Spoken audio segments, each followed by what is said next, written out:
ძვირფას პანელებო ეთერშია შუადღის პოლიტიკა რადიო სივრცის ეთერში FM 98-სა და 5-ზე. მაუწყებლობთ გაზაფხულის ქუჩის სტუდიიდან, მე გახლავართ გურამ ნიკოლაშვილი. დღეს ხუთშაბათია 13 თებერვალი და ვაგრძელებთ შუადღის პოლიტიკის მეორე სეზონს. დღეს არის რადიოს დღე, რომელიც მსოფლიოში დაწესდა 2011 წელს, საქართველოში კი 1925 წელს გაიშვა პირველმა რადიო სიგნალმა და წელს 100 წელი შესრულდება რადიო მაუწყებლობიდან, ამიტომ ახლა რადიოდან მაუწყებლობთ. გილოცავთ ამ დროს 14 საათი და 9 წუთია თბილისის დროით. შუადღის პოლიტიკის მეორე სეზონის ფოკუსში მოქცეულია საქართველოს მე-11 მოწვევის პარლამენტის საქმიანობა და მასთან დაკავშირებული მოვლენები. შეგახსენებთ, რომ გადაცემის პირველი სეზონი დაკავშირებული იყო საქართველოს პარლამენტის არჩევნებთან და მის შედეგებთან. დღეს ჩვენი სტუმარია სოციოლოგი იაგო კაჭკაჭიშვილი, რომელიც არის სოციალური კვლევისა და ანალიზის ინსტიტუტის დამფუძნებელი. ინსტიტუტმა ჩაატარა კვლევა, სახელად საქართველოს მოსახლეობის განწყობების კვლევა საქართველოში მიმდინარე პროცესებთან დაკავშირებით და დღეს ჩვენ ვილაპარაკებთ ამ კვლევაზე და მასთან დაკავშირებულ მიგნებებზე. მოგესალმებით ბატონო იაგო, დიდი მადლობა ჩვენთან სტუმრობისთვის. მოგესალმებით ბატონო გურა, მივესალმებით მსმენელებს, მაყურებლებსაც. მადლობა რომ დაინტერესდით ამ. კი ბატონო, ორი სიტყვით რო უთხრათ, ვინც შეიძლება არ იცოდეს, კვლევა ჩატარდა 2025 წლის 18-30 იანვრის შუალედში, გამოიკითხა 2000 რესპონდენტი პირისპირ ინტერვიუს სახით და შერჩევა ამ ხალხის მოხდა კლასტერული შერჩევა წინასწარი სტრატიფიკაციით. ეს ტექნოლოგიური ტერმინი რო აუხსნათ მოსახლეობას, ნიშნავს, რომ პრაქტიკულად მე როგორც მივხვდი და მივხვდი ამას სლაიდზე, სადაც მედიის სანდოობა წერია, რომ პრაქტიკულად მთელი საქართველოს მასშტაბი მოიცვა ალბათ, იმიტომ რომ ზოგიერთმა კითხავმა თქვა რესპონდენტმა თქვა, რომ აზერბაიჯანული მედიიდან იღებს ინფორმაციას ან რაღაც სომხური და ანუ შეიძლება რომ ეს დაგვიზუსტოთ. ეს მოხდა არა მარტო ასაკობრივი ან სქესის ან სხვადასხვა ნიშნით, არამედ მთელი ტერიტორია მოიცვა საქართველოს. დიახ, ეს გამოკითხვა ჩატარდა, ეს არის ეროვნული შერჩევის კვლევა, ასევე ძახით ხოლმე, ის ჩატარდა საქართველოს მასშტაბით, მან მოიცვა ყველა რეგიონი, 11 რეგიონი, მათ შორის რეგიონები, სადაც ეთნიკური უმცირესობები არიან კომპაქტურად დასახლებულები, ეს არის ქვემო ქართლის რეგიონი და სამცხე-ჯავახეთის რეგიონი. მოკლედ რეგიონების მოსახლეობის პროპორციულად გადანაწილდა შერჩევით ერთობლიობაში ასევე რესპონდენტები. სხვანაირად რომ ვთქვათ, შერჩევამ აი ამ 2000 ადამიანმა უფრო გასაგებად რომ ვთქვათ, გაითვალისწინა საარჩევნო ასაკის მოსახლეობის, ანუ 18+ ასაკის მოსახლეობის სოციალურ-დემოგრაფიული სტრუქტურა. ანუ ამ 2000-ში აისახა განაწილება ამორჩევლებს შორის სხვადასხვა დემოგრაფიული ნიშნით იქნება ეს სქესი, ასაკი, ეთნიკური კუთვნილება მათ შორის, განათლების მდგომარეობა, განათლების ცენზი და ასე შემდეგ. კვლევის დონორები არიან სამოქალაქო საზოგადოების ფონდი და საქართველოს გაეროს ასოციაცია. დიახ. ცოტა იუმორისტულად რო ვიკითხოთ, საბოლოო ჯამში ამის უკან USAID დგას თუ არა? დღეს ესეთი პოპულარულია ეს თემა. ისეთ რა USAID არ დგას, იმიტომ რომ რამდენად ჩემთვის ცნობილია, არც სამოქალაქო საზოგადოების ფონდს და არც გაეროს ასოციაციას, საქართველოს გაეროს ასოციაციას დონორი არ ყავს USAID-ის სახით, მათ სხვა საერთაშორისო აქტორები აფინანსებენ, თუმცა ზუსტად არ ვიცი რომელი, ამის თაობაზე მათ უნდა კითხოთ. სამოქალაქო საზოგადოების ფონდი არის ყოფილი სოროსის ფონდი, შემიძლია ვთქვა ეს. ხო. ანუ ძირითადად დამკვეთი ეს გამოდის, ესე ვთქვათ, NGO სექტორი ამის. კი, ეს არ არის, მოკლედ თავისებურება ამ გამოკითხვის და ამ კვლევის ისაა, რომ ამ კვლევის უკან არ დგანან პოლიტიკური პარტიები. ჩვენ ცხადია ვატარებთ კვლევის პოლიტიკური პარტიების დაკვეთით, ოღონდ ამ შემთხვევაში კვლევის შედეგები განიხილება და მოიხმარება, ასე ვთქვათ, პარტიულ სამზარეულოში. ამ შემთხვევაში და ეს კარგია 800-ია, რადგან დამკვეთი არის არა პოლიტიკური პარტია, არამედ სამოქალაქო საზოგადოების ორგანიზაციები. ჩვენ მოგვეცა შესაძლებლობა გაგვესაჯაროებინა კვლევის შედეგები. სხვა შემთხვევაში პარტიული დაკვეთის შემთხვევაში კვლევის შედეგებს არ ვასაჯაროებთ ხოლმე. აჰა, და პირდაპირ მოიხმარს ამას პარტია თავში და გამოყენებისთვის. დიახ. მე მაინც დამჩაშდა, მე შევეცდები რაღაცნაირად ოპონირება გაგიწიოთ იმ განწყობებიდან გამომდინარე, ვინაიდან ეს კვლევაც განწყობებს ასახავს, ჩვენც აქ რაღაცა განწყობებს ვატარებთ წინასწარ დაკავშირებით და თავარი როცა წავიკითხე და წავიკითხე მთლიანად ეს ყველა სლაიდი, თავარი მაინც რაც დამრჩა, იცით როგორ არის? მე არ შეიძლება კვლევას არც აქვს ეს პრეტენზია, რომ არის აბსოლუტურად ობიექტური. მაინც მგონია, რომ ის ასახავს გარკვეული პერსპექტივით არის საქართველოში მიმდინარე პროცესები თანახული, აი შეფასებით ნაწილში, ვთქვათ, როგორადაც არის რაღაც ან კითხვები დასმული, ან მისი რას თანმიმდევრობა ყოველ შემთხვევაში შეიძლება რესპონდენტებში რაღაცა წინასწარ განწყობას ტოვებდეს. და შეგიძლია დაადასტუროთ ეს, რომ რაღაცნაირად კვლევის ჩამტარებლებზე შეიძლებოდა მათ შეიძლება არაპირდაპირ პარტიულ, მაგრამ პოლიტიკურ პრეფერენციებს ქონოდა გავლენა. პოლიტიკურ პრეფერენციებს, ვის პოლიტიკურ პრეფერენციებს? იდე დღევანდელი დღის წესრიგი არის, დამკვეთებს გულისხმობ? შემსრულებლისთვის, ანუ თქვენსაც.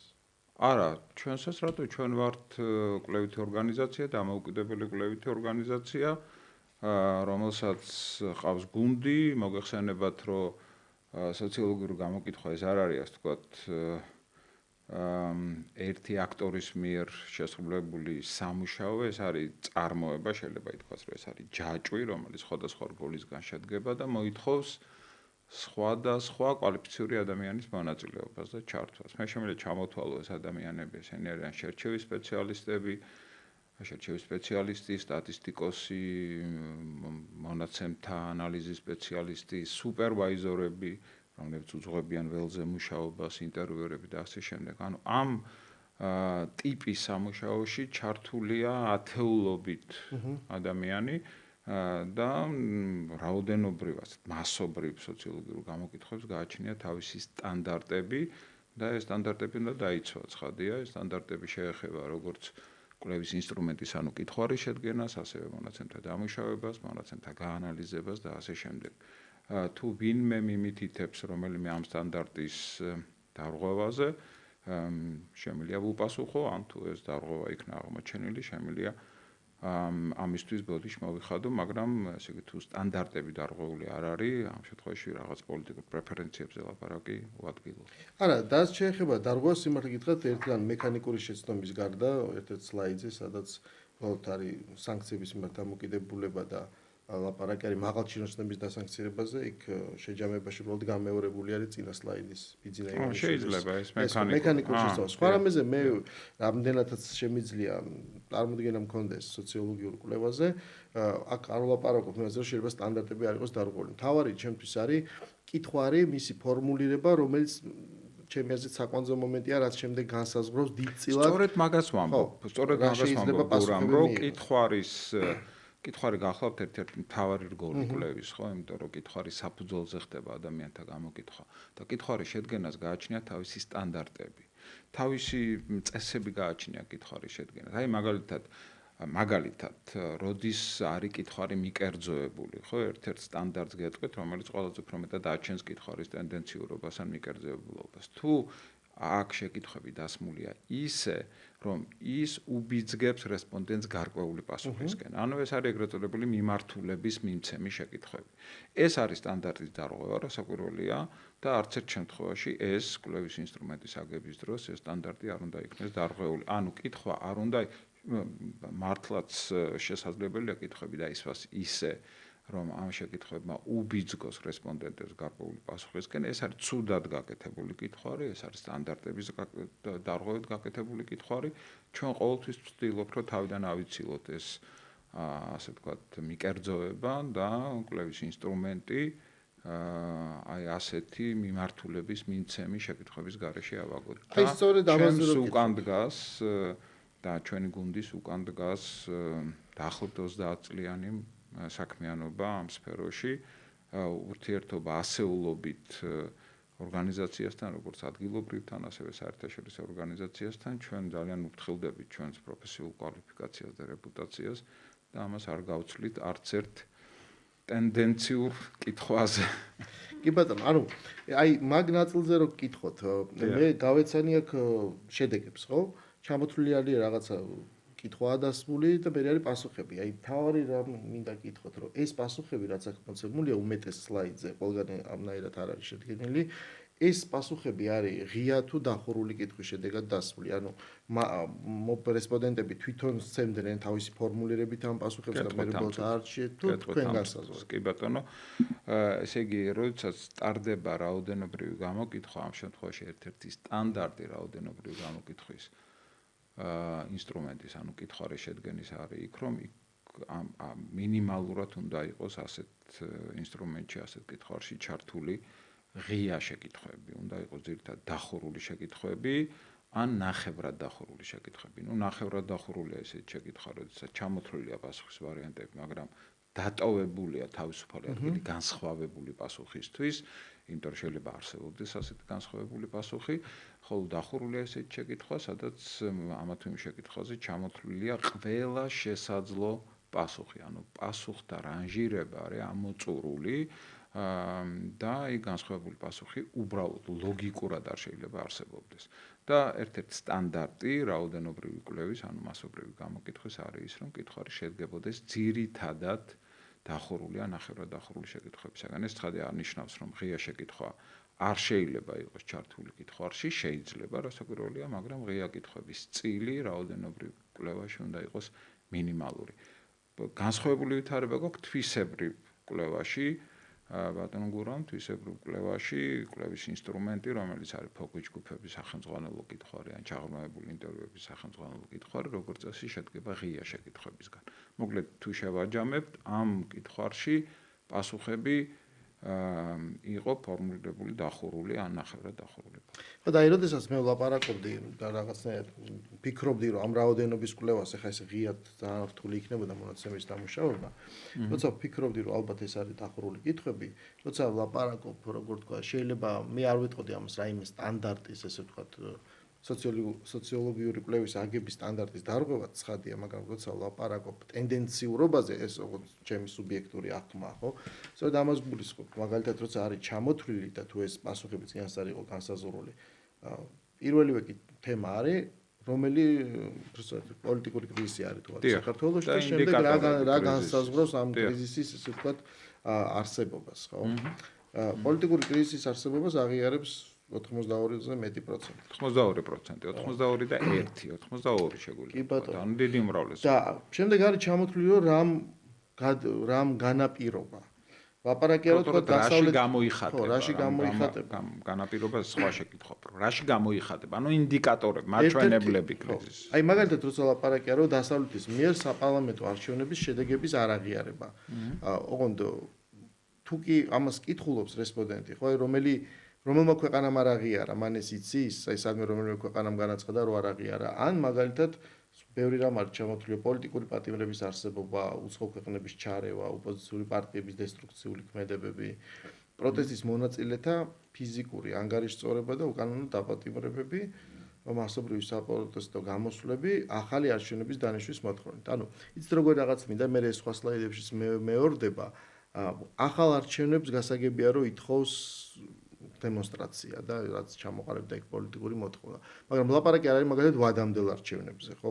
ანუ აი ეს ფორმულირებები რაღაცნაირად ხო არ ქმნის წინასწარ განწყობას და მაგალითად აი ამ ჩამონათვალში მე არ ხვდება ივანიშვილის მიერ სახელმწიფო ინსტიტუტების სრული კონტროლი, მაგრამ მე არ ხვდება მაგალითად სიტყვაზე მე ოცნების პოზიციიდან რომ გავუწი ოპონირება, რაც თავარი იყო ხო განცხადებებში, რომ ძალადობას ეწეოდა, როცა იყო ძალიან რთული დღეები საქართველოში, დემონსტრაცია, ისინი იწყებდნენ ძალადობრივ ქმედებას და შემდეგ პოლიცია იყენებს ძალას, რომ აღკვეთოს ეს ძალადობა. ანუ მაგალითად ეს ჩამონათვლილი პოლიტიკური კრიზისი შეიძლება შექმნა აი ძალადობრივმა დემონსტრაციამ, ეს საერთოდ არ წერია. გურამ, ეხლა რა საქმე, ეს პასუხები, რომელიც აქ არის ჩამოთვლილი, ეს პასუხები აღწერს სხვადასხვა განწყობის თუ დამოკიდებულების რესპონდენტთა პოზიციებს. ანუ ეს არ არის, ასე ვთქვათ, მკვლევრის პოზიცია, ეს არის ის თვალსაზრისები, ამ შემთხვევაში კრიზისის ინდიკატორებს გულისხმობ, ის პოზიციები, რომლებიც გააჩნიათ ამ მრჩევლებს.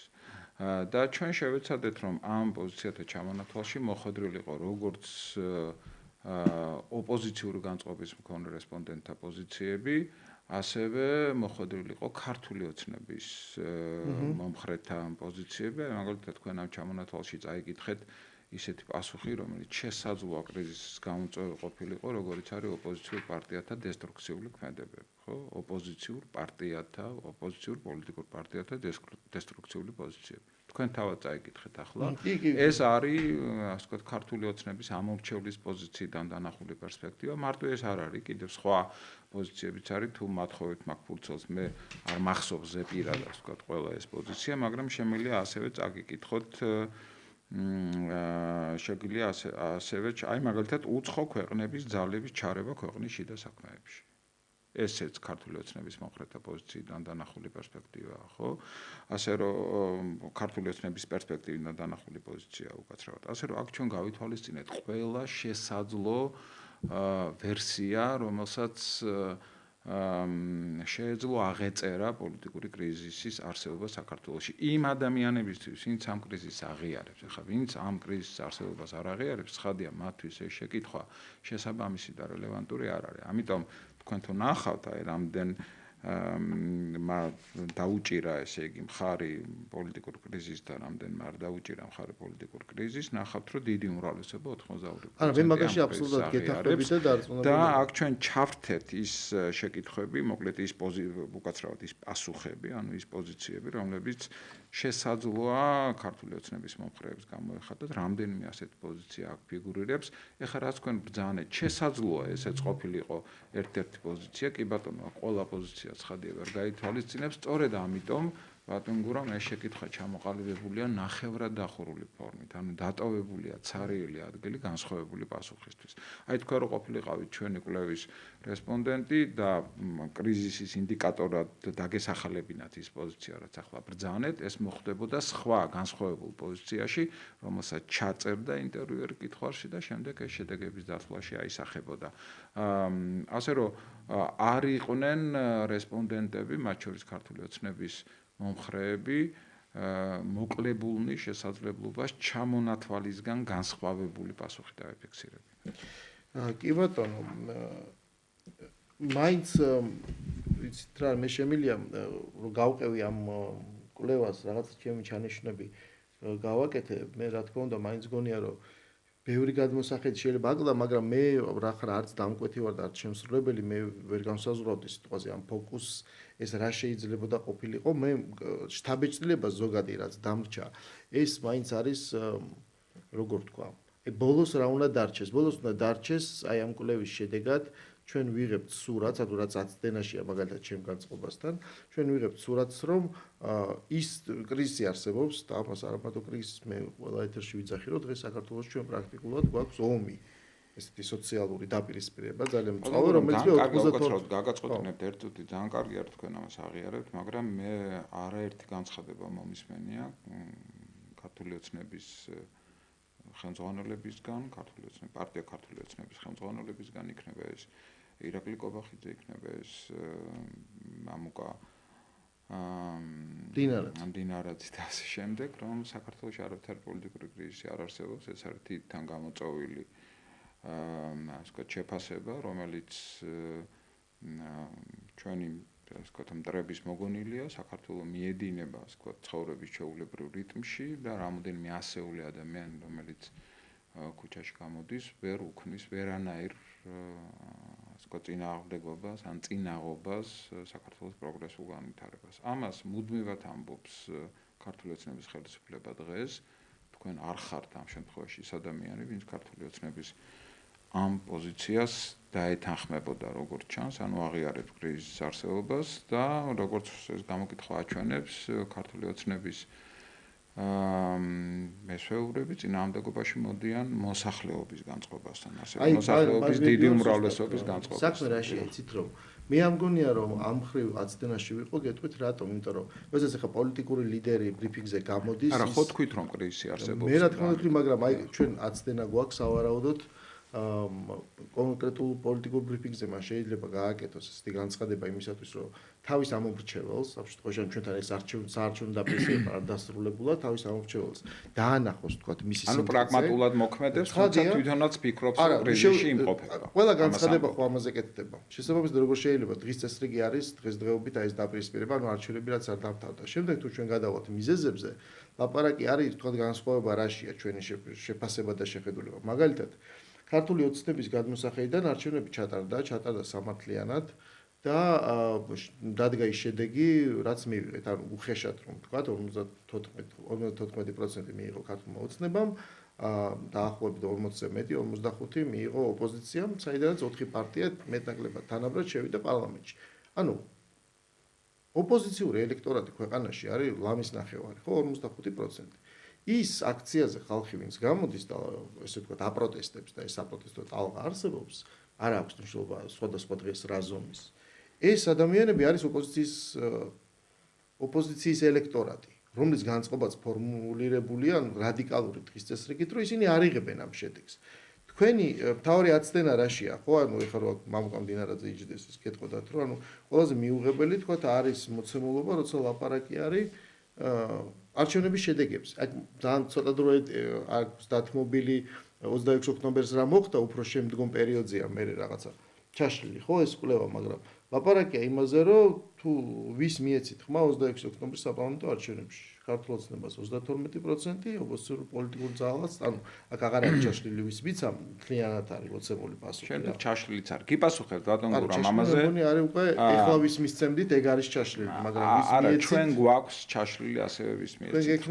ოღონდ საპრეზენტაციო და ამის გამოტანას ახლა აზრი არ ქონდა, იმიტომ რომ არაფერზე სამწუთას არ წყვეტს, ამიტომ კონკრეტულად რომელ პარტიებს მის სახმა ეს საინტერესო არ არის, ან ნაკლებად საინტერესო.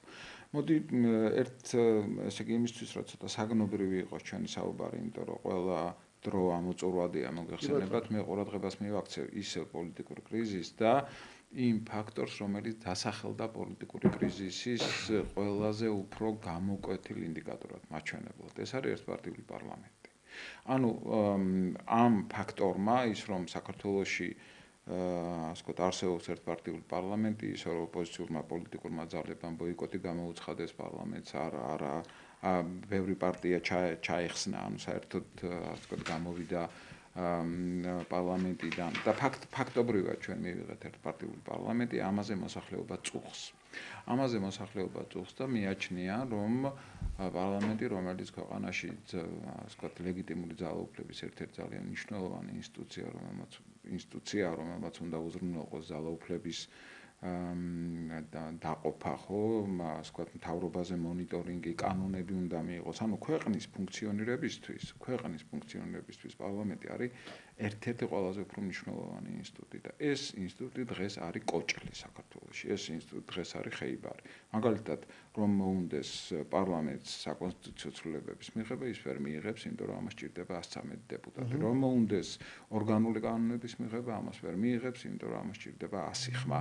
რომ მოუნდეს უზენაეს სასამართლოში ასე ვთქვათ წევრის გამოცვლა, რომელსაც ვადა გაუვიდა, ამას ვერ განახორციელებს, იმიტომ რომ ამას სჭირდება 90 დეპუტატი და ქართულ ოცნებას ხავს 89. ანუ მოსახლეობა აცნობიერებს, რომ ჩვენ ცხოვრობთ ხარვეზიანი პარლამენტის პირობებში და ეს ქვეყნის ნორმალური ფუნქციონირებისთვის ცუდია და ეს არის პოლიტიკური კრიზისის ინდიკატორი.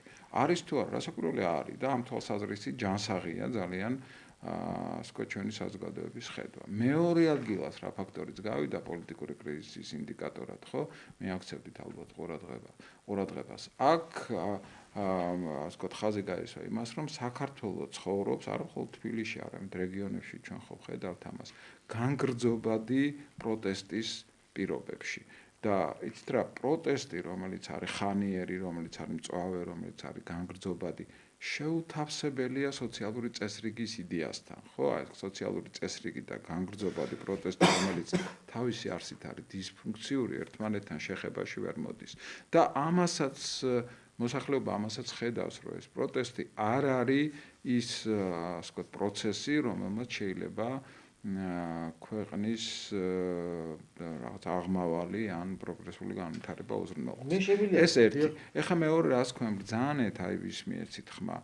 ჩვენ აქ ალბათ განსხვავებული პოზიციები გვაქვს ბატონ გურა მე მჯერა რომ არჩევნების შედეგები იყო მანიპულირებული პირდაპირ შემიძლია მკაცრადაც თქვა რომ იყო გაყალბებული და ამ კვლევის ერთ-ერთი მიგნება არის სწორედ ის რომ კვლევის შედეგებმა აი ზუსტად უპასუხა exit poll-ების შედეგებს რომელიც დადგა არჩევნების შემდეგ exit poll-ები მოგახსენებათ ჩაატარა ორმა საერთაშორისო ავტორიტეტულმა ორგანიზაციამ აქ ფაქტობრივად ერთი და იგივე შედეგი დადეს ნუ ძალიან ახლოს ერთმანეთთან და ჩემდა ასე ვთქვათ გასაოცრად აღმოვაჩინე გასაოცრად არა უფრო სწორედ ეს თანხმობა რო შედგა ეს მივიჩნია ძალიან მნიშვნელოვან მიგნებად თუ შეიძლება ასე ითქვას რომ ჩვენმა გამოკითხვამას დაადასტურა exit poll-ის შედეგები. აი თქვენ წაიკითხეთ შედეგები რომ ქართულმა ოცნებას მივეციხმა 32%-მა თქვა, ოპოზიციას 51%-მა.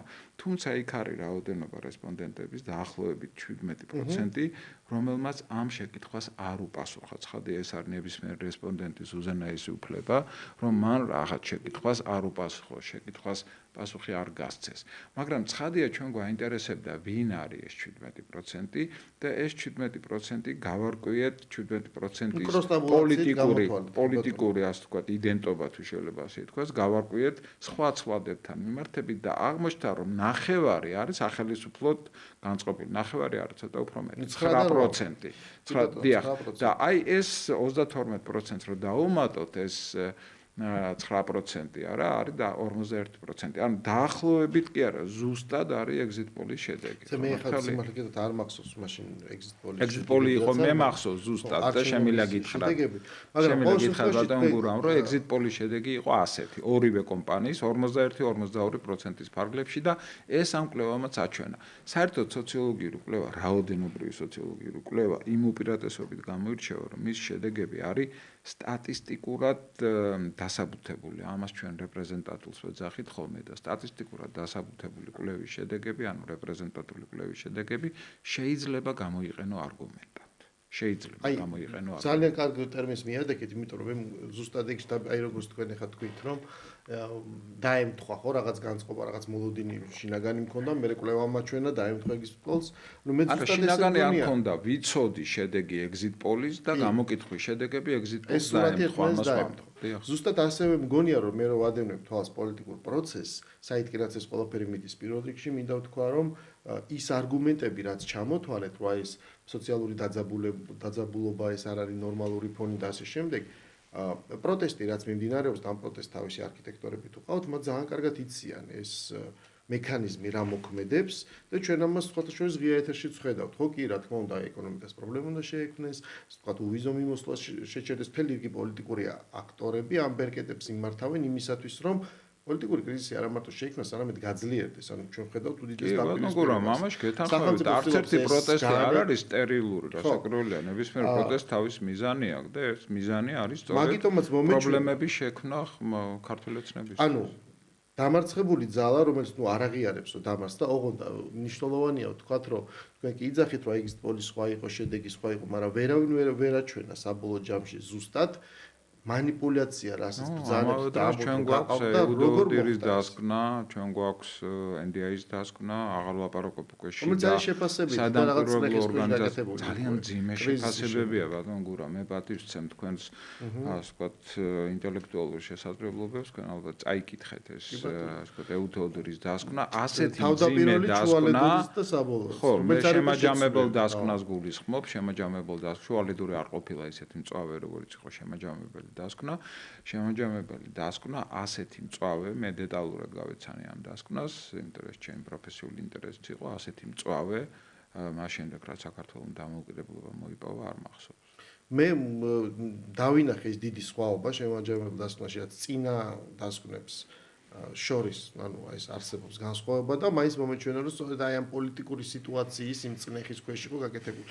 ანუ ის რომ პოლიტიკური პარტიამ იმიტომ არჩევნების შედეგი არ მოწონს ეს ოპოზიციური ძალები, მერე უკვე იმ ყველაფერს მიმართავენ, რაც აღწერეთ, ესე ყოველთვის შეიძლება რომ ეს პარტიაზე ყველაზე ნაკლებად ვლაპარაკობ ახლა ვლაპარაკობ მოსახლეობაზე, ხო, ამ მომრჩეველზე, მოქალაქეზე, რომელსაც გააჩნია თავისი პოლიტიკური გემოვნება, თავისი ღირებულებები, თავისი იდეოლოგია და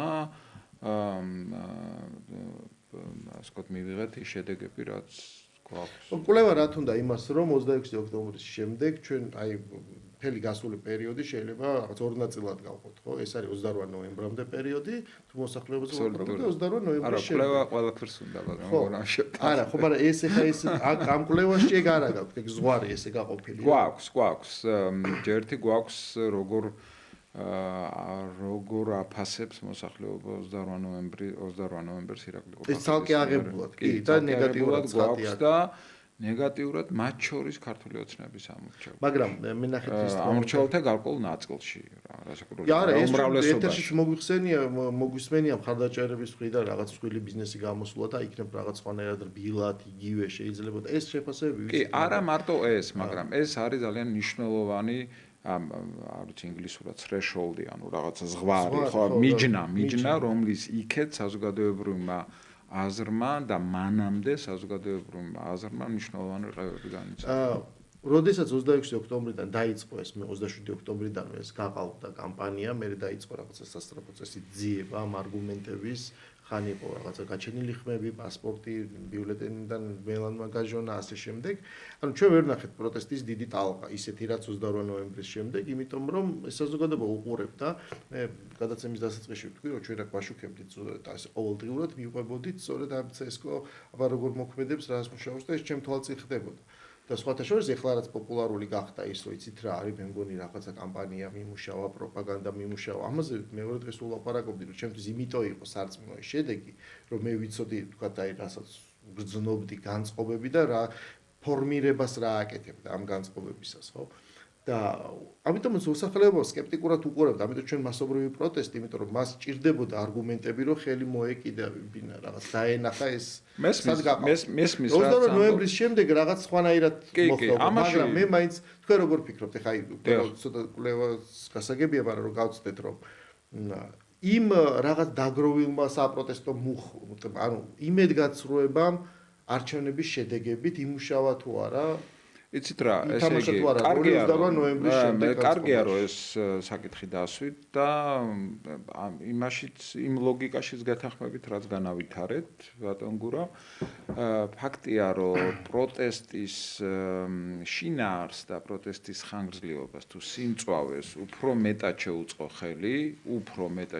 ხელი, ამას არ გეუბნებთ ჩემი სუბიექტური საბეჭდილებიდან გამომდინარე, ამას გეუბნებით კვლევის შედეგებიდან გამომდინარე, აი აჩვენებს კვლევა ცალსახად აჩვენებს, რომ პროტესტის სიმწვავეს, ხანგრძლივობას და შინაარს ხელი შეუწყო უფრო მეტად ირაკლი ყობახიძის 28 ნოემბრის განცხადება, ვიდრე 26 ოქტომბრის საპარლამენტო არჩევნების შედეგები. 26 ოქტომბრის საპარლამენტო არჩევნების შედეგებს აპროტესტებს მოსახლეობა, განსაკუთრებით ოპოზიციურად განწყობილი მოსახლეობა და მათთვის ეს შედეგები დამაჯერებელი არ არის და ისინი დარწმუნებულნი არიან და ყოველ შემთხვევაში დიდი ნაწილი დარწმუნებულია, რომ არჩევნების შედეგები იყო манипуლირებული, მაგრამ ეს ფაქტი თუ ეს განწყობა თუ ეს დამოკიდებულება ამორჩევლების არ გამხდარა, ჩვენ ვართ ამის მოწმე, არ გამხდარა ისეთი განგრძობადი მასობრივი პროტესტის საფუძველი. არ თუ ვერ. იმიტომ რომ მე რასაც ჩვენ მეგონი არ ვწდები. ან ვერ, კი ბატონო, ავიცი. მათ ვერ დაინახეს ეს ეს, მაგრამ დარჩა ემოცია. ანუ არა გაქვთ რაციონალური არგუმენტი. შემდეგ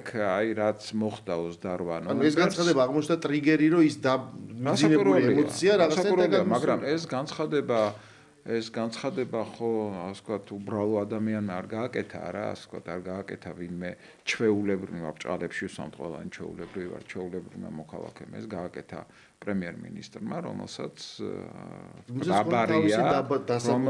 აბარია, ასე ვთქვათ, ქვეყნის მართვა, ხო, და რომელიც ფლობს ძალაუფლების ძალიან მაღალ პერკეტებს. ხო, ამიტომ ეს განცხადება მე გეთანხმებთ იმაში, რომ ამ განცხადებამ უზრუნველყო პროტესტის მასშტაბი, პროტესტის შინაარსი და პროტესტის სიმწვავე და ხანიერება, რა თქმა უნდა, გასაკვირველია. ისევ რომ მიუბრუნდე ამ კვლევას და თქვა რომ შევხედო, რომ აი მე მაგალითად რო ყოფილიყავი, ჩემთვის საინტერესო რო იყოს, თქო. ანუ რას ვიძახი შეჯამების სახით, რომ მაინც მგონია, რომ ეს კვლევა როგორც საბოლოო შედეგი აჩენს არგუმენტს იმისათვის, რომ საქართველოში გაფორმდეს პოლიტიკური კრიზისი, რომელიც ვიცით რა, ანუ ხელისუფლება ვერ უმკლავდება ამ კრიზისს, ანუ ეს სურათი უნდა დაიხატოს და თქვა, აი რაღაცა რამდენიმე კვირაში ან უახლოეს მომავალში თუ გაჩნდება ვიღაცა რაღაც მომლაპარაკებელი, როგორც ჩვენ ხედავთ, თქვა რუსეთ-უკრაინის დროს, თქვა ამერიკის პრეზიდენტი გააქტიურდა ის წინ მომავალამდე ესე არ იყო. აი ეს რაღაც გაჩნდება, მას სჭირდება არგუმენტი, რაღაცაიდან რაღაცას უნდა დაეყნოს, რომ აი საქართველოში მოსახლეობის განწყობა ესეთი, ანუ ეს ძალიან ახლოს არის, რასაც მე ვხედავ, შეიძლება არ არის კონკრეტული ოპოზიციური პარტიიდან, მაგრამ აი საპროტესტო რაღაცა მუხტიდან, რომელსაც ძალიან რთულია მე ამიტომაც ვარქვით ოპოზიციური ელექტორატი. ყველაზე მეტად ჩემი აზრით ეს ახასიათებს, ეს არის ოპოზიციის მხარდამჭერები, მაგრამ ყველა ჩემი ვარაუდით მე ხშირად დავდივარ კიდევაც იქ. ბატონ გურამ, ესე იგი, ყველა უჭერს რაღაცნაირად მხარს და ეს არის ამ ემოციის გამოხატულება. მე გეტყვით, რომ ოპოზიციური მიდრეკილებების ელექტორატი, ანუ ამორჩეული, ამ კვლევამ აჩვენა, არის დაახლოებით 60%-მდე. პოლიტიკური კრიზისის არსებობას აღიარებს 82%. ანუ ქართული ოცნების ამორჩეულთა მნიშვნელოვანი ნაწილი აღიარებს ქვეყანაში პოლიტიკური კრიზისის არსებობას. ეს არ არის მხოლოდ განწყობა ოპოზიციური ელექტორატის, ეს არის ასევე განწყობა ქართული ოცნების ამორჩეულთა გარკვეული მნიშვნელოვანი ნაწილის. ასე რომ ეს თან ეს არის ასე ვთქვათ სტატისტიკური შედეგი, ხო, კვლევის შედეგი, ეს არ არის მკვლევრი შთაბეჭდილება ამ შემთხვევაში ჩემი ან ჩემი კოლეგების, ეს არის სტატისტიკური კრიზისი შეიძლება დასრულდეს რაღაც. თან მე ვrჩება შთაბეჭდილება, რომ პოლიტიკური კრიზისი ახალი არჩევნები, უბრალოდ პოლიტიკური კრიზისი მოითხოვს დასრულებას. რასაკურველია, პოლიტიკური კრიზისი დიდხანს ვერ გაგრძელდება, იმიტომ რომ ეს აჩენს ეროზიას ქვეყნის განვითარების სხეულზე, რასაკურველია და აჩენს ნაპრალებს, ასე ქვეყანა ვერ აშენდება, პოლიტიკური კრიზისი მოითხოვს ესე იგი დასრულებას. ჩვენ გავზომეთ პოლიტიკური კრიზისის პირობებში ორი მოთხოვნა არსებობს, ხო, ეს არის ახალი საპარლამენტო არჩევნები ერთი და მეორე ეს გახლავთ ხელისუფლების მიერ დაპატიმრებული ადამიანების გათავისუფლება, ხო? მეპროტესტი ადამიანების გათავისუფლება.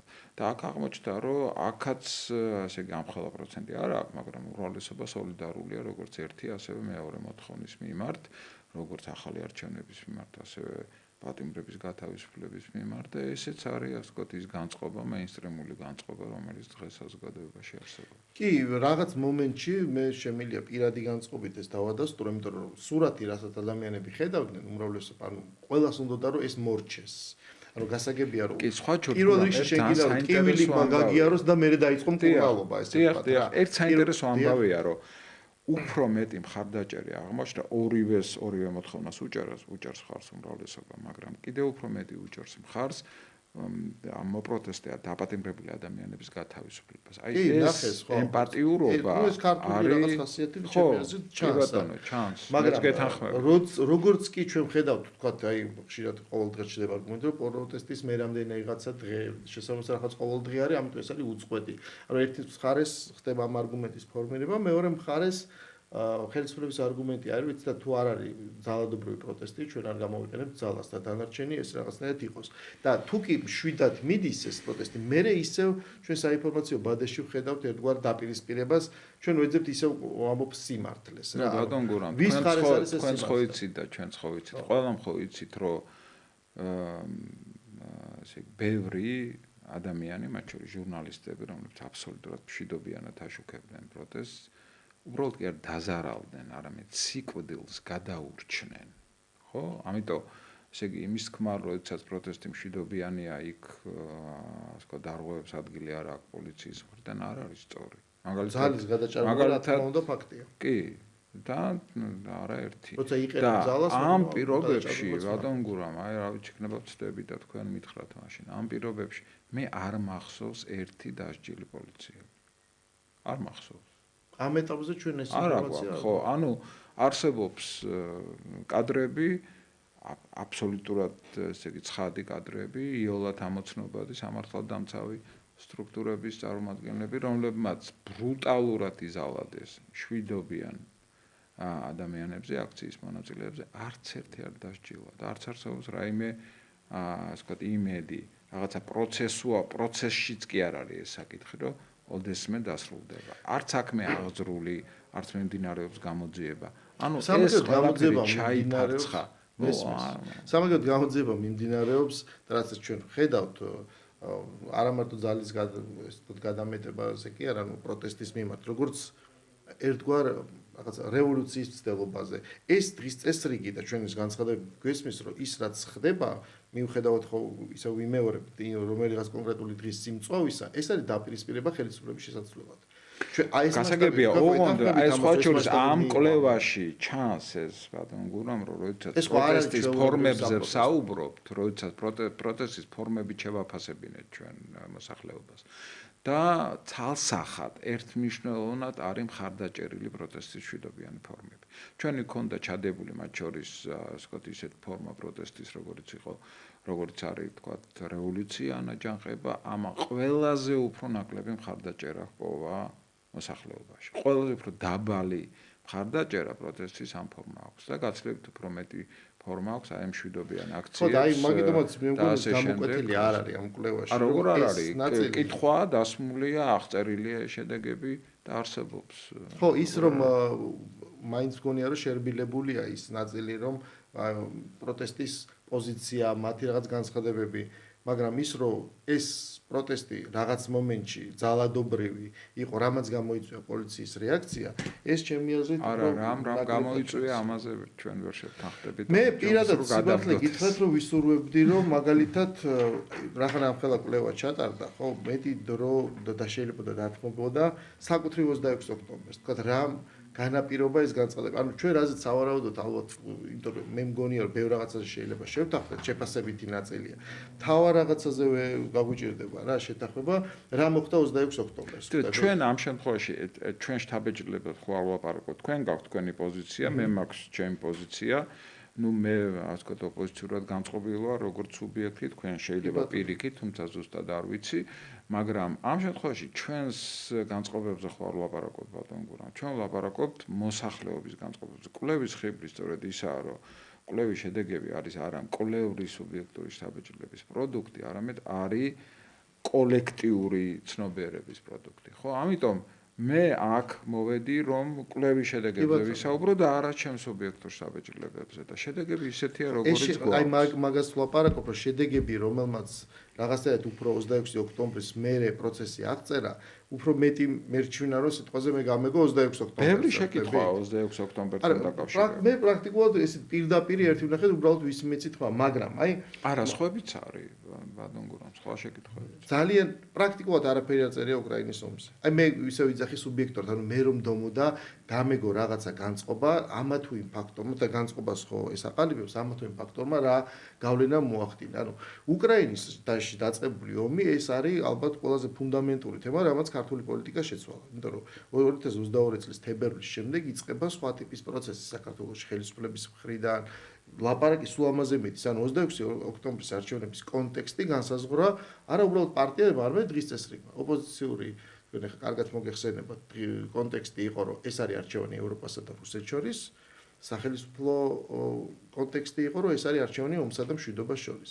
ანუ მე მესმის, რომ თქვენ აბსოლუტური უფლება გაქვთ, რომ ფოკუსი ისე ვამბობ რა, კვლევის ისე კონდეთ, როგორც ჩათვლით საჭიროდ, მაგრამ ჩემთვის იმისათვის, რომ აი შემდგომი პროცესი რაღაც დავინახო, მნიშვნელოვანია ვიცოდე, თავარი ამოსავალი წერტილი არის ის, რომ რა მოხდა 26 ოქტომბერს, ეს გაყალბება, რასაც ვეძახით და რა ჩვენ კონტექსტში არსებობს გაყალბება, რამდენად ინფორმის იყო, როგორც ვიცით ჩვენ, რომ ვიღაცას წაართვეს თავისი არჩევანი, ჩააგდო ერთი და ამოვიდა მეორე და რა არის ეს პროპორცია, ანუ ხელისუფლების ლეგიტიმაცია, რაც მე მიმაჩნია, რა მე ეხა ამ გამოსახედად კი არ ვიძახი, მაშინაც იგივეს ვამბობდი და მე ვერ ბატონ გურამ, მოდით ესე გავაკეთოთ, ერთ შედეგს მოგახსენებთ და ამ შედეგის კონტექსტში ერთ პრობლემას გამოყოფ, რომელიც დარწმუნებული ვარ, ამ შემთხვევაში თანაბრად გვაღელვებს ჩვენ ორივეს, როგორც ამ ქვეყნის მოქალაქეებს.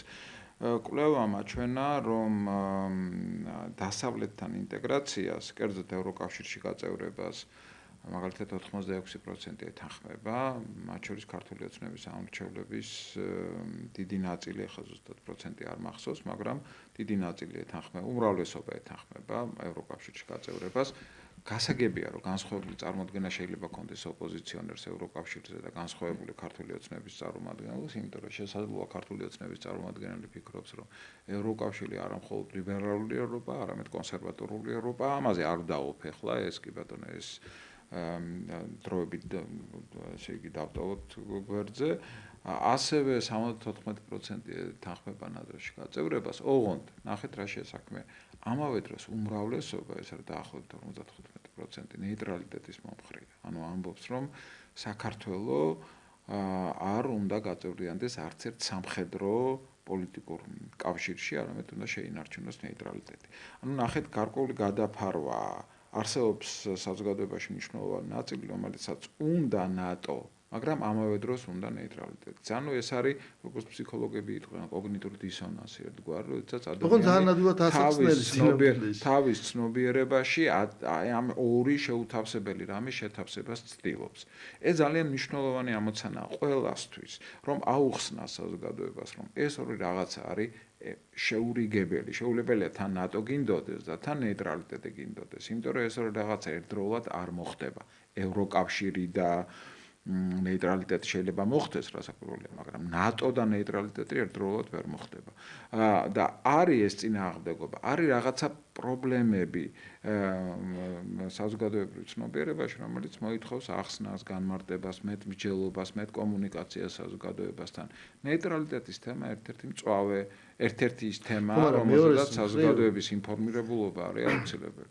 ეს კოლიზია საჭირო, ეს კოლიზია გასაგებია რომ არსებობს. აჩვენებს ადამიანის იმ განწყობას, რომ მას რაღაცა კი უნდა, რაც იცის რომ კარგია, მაგრამ არ უნდა იმის დაკარგვის ხარჯზე, რაც შეიძლება ის უსაფრთხოების რისკი გაზარდოს. გეთანხმებით, მაგრამ აი ასახსნელი ხო ისაა, რომ უსაფრთხოებას რა უფრო უზრუნველყოფს ქვეყნისთვის ნეიტრალიტეტის შენარჩუნება. ობიექტურად ხო შეიძლება ექსპერტებმა ამაზე იმსჯელონ და უთხრან საზოგადოებას ეს რა უფრო უზრუნველყოფს ნეიტრალიტეტი თუ რაღაცა სამხედრო ძლიერ კავშირში შესვლა, ხო? ეს არის ასახსნელი მოკლედ. ამ თვალსაზრისით მკაფიო ოპოზიციას მე სახელმწიფო აქტორებში ვერ ვხედავ. ხო, მე მგონი ეს ექსპერტებზე მეტად უნდა ახსნან პოლიტიკოსებმა, იმიტომ რომ მათ ამავე დროს უნდა აიღონ პასუხისმგებლობა მათ არჩევანზე და პოლიტიკოსებს უნდა დაუჭიროს ხახვა მხარი, ოღონდ ვის რამდენი მხარდამჭერი ყავს, ამაზე კვლავ ჩვენ ისევ დავობთ. მაგრამ ყოველ შემთხვევაში ეს პროცესი ჩვენ რამდენიც არ უნდა ვილაპარაკოთ, საქართველოში ეს პროცესი გაგრძელდება. დიდი მადლობა სტუმრობისთვის და რომ მაინც ესე ვერბალურადაც ამ ტექსტის მიმართ შეფასებები გაგვიზიარეთ. ჩვენი დღევანდელი გადაცემა დასრულებულია. ჩვენ ეთერში დავბრუნდებით ორშაბათს, გემშვიდობებით ნახვამდის.